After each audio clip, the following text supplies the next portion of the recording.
A produção industrial brasileira teve alta pelo quinto mês consecutivo, de acordo com pesquisa do IBGE. Em setembro, a produção da indústria teve alta de 2,6% em relação ao mesmo mês do ano passado. Na comparação com agosto deste ano, a alta foi de 0,2%. A alta da produção no acumulado em 12 meses foi de 0,4% após 39 meses de quedas consecutivas. A última alta tinha sido em maio de 2014. O nível da produção atual, de acordo com o IBGE, é equivalente ao de 2008. Sobre esse cenário e outros fatos que marcaram a semana na economia, a gente conversa agora com o Fausto Augusto Júnior, da Escola Diese de Ciência do Trabalho. Fausto, mais uma vez aqui a gente atualiza esse cenário. Boa noite, bem-vindo aqui ao seu jornal. Boa noite. Bom, apesar dessa melhora que a gente vê aí, o país está longe de recuperar as perdas, né? Sim, está longe. É um dado importante o dado do IBGE, porque a indústria voltou a crescer, mas era algo esperado, uma vez que você vinha ali com o comércio melhorando, estamos caminhando aí para o final do ano, então as empresas estavam recompondo estoques. O que a gente tem que ver agora é o novo ciclo, ou seja, se as empresas, as indústrias principalmente, começaram a crescer, que começaram a produzir, aumentar a sua produção, ainda estão operando dentro da sua margem ali sem grandes investimentos, estão ocupando capacidade ociosa, e se eles vão conseguir dar o salto seguinte, que é o salto do investimento. Ou se, em vez de investimento, a gente vai ter uma absorção de mercado importado, que é uma outra possibilidade também. Queria que você comentasse um pouco, Fausto, sobre a mudança feita pelo Banco Mundial na linha que mede a pobreza aqui no Brasil. Que antes era de ganho inferior a $1,90 e agora passou para $5,50. Com isso, o número de brasileiros abaixo da linha da pobreza passou de 8,9 milhões para 45 milhões, um quinto da população, Fausto. Bem, esse é um indicativo importante e o Banco Mundial, de certo modo, corrige um dado, não é que ele corrige, ele realinha um pouco as relações em relação aos países e aos níveis de pobreza de cada país. É diferente você comparar o Brasil com Mali, ou o Brasil com algum país da África subsaariana. Enfim, o Brasil é importante ser colocado nos patamares dos países como tal.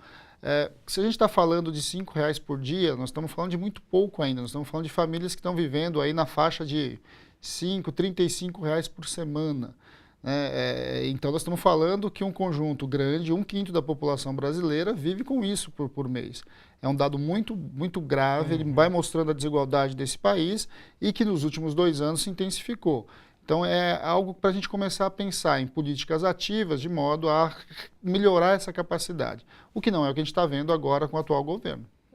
É muito baixo mesmo, 35 por semana, né? É realmente e você tem que imaginar... um valor extremamente... E são famílias, na verdade, Isso, né? você tem que imaginar que o sujeito ainda ele tem que pagar aluguel, tem que pagar suas contas tradicionais, tem que comer, tem que vestir, tudo isso com esse pequeno recurso, né?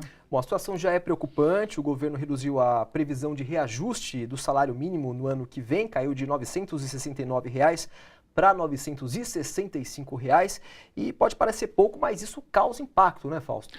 Bem, aí é só você comparar com quem está ganhando R$ 35 por semana. Então, realmente não é muito difícil fazer esse comparativo. É fácil de você perceber quanto R$ 5 para essas famílias, por exemplo, pode fazer muita diferença.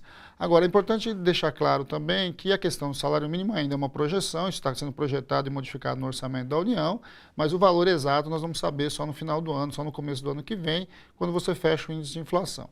Bem, o governo anterior tinha deixado uma política de salário mínimo, né, que ela diz o quê? É o índice de inflação dos últimos 12 meses, mais o aumento do PIB dos anos anteriores. Como o PIB foi negativo nos 2 anos anteriores, vai ser zero. Então, basicamente, vai ser a inflação. Como a inflação está baixa, basicamente está pensando em reajustar aí o salário mínimo em um valor muito próximo a 2,5%, 3%. Isso deve ficar girando. Agora, você precisa colocar o salário mínimo como uma política ativa, né? Um momento de recessão como tal é o momento de se repensar. Repensar, inclusive, se não era prudente ou não era necessário o governo pensar em algo que colocasse um pouco mais de recursos na mão dos trabalhadores que têm menos. Essa é uma questão colocada agora em discussão e deveria estar dentro do Congresso Nacional, que não está discutindo essa questão nesse momento. Bom, reforma trabalhista, Fausto. A gente viu a reportagem aí, falando que ela entra em vigor agora no dia 11 de novembro, né? Você tem algum comentário a fazer sobre essa lei que entra em vigor agora? Bem, nós já estamos comentando ela faz um bocado de tempo, né, desde que ela foi aprovada. Nesse momento, o que nós vamos esperar é o que vai acontecer. Né? Ela já está entrando em vigor, entra em vigor na semana que entra. Nós já sabemos o setor de comércio já está contratando a partir da lei, mas isso vai levar um tempo. A gente vai assistir muito rapidamente alguns setores ocupando esse espaço, ocupando as possibilidades da nova lei. O setor de comércio e serviços deve fazer isso muito rapidamente e a gente deve olhar para a indústria e para setores mais estruturados como é que essa lei vai ser colocada. Não há clareza ainda de como é que as empresas vão se apropriar dela. E mais, tem muita insegurança jurídica em relação à lei. Ao mesmo tempo em que a lei está aprovada, um conjunto das organizações vinculadas ao Ministério do Trabalho, Ministério Público do Trabalho e a Justiça do Trabalho tem questionado os pontos essenciais da lei também. O que significa que essa lei provavelmente será judicializada.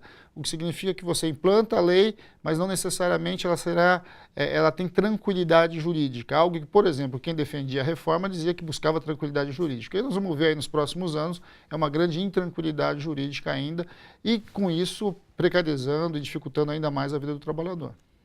Fausto, obrigado por você ter vindo aqui mais uma vez. Sexta-feira que vem a gente atualiza essa conversa Com aqui. certeza, estamos aqui. Isso aí, obrigado. Obrigado.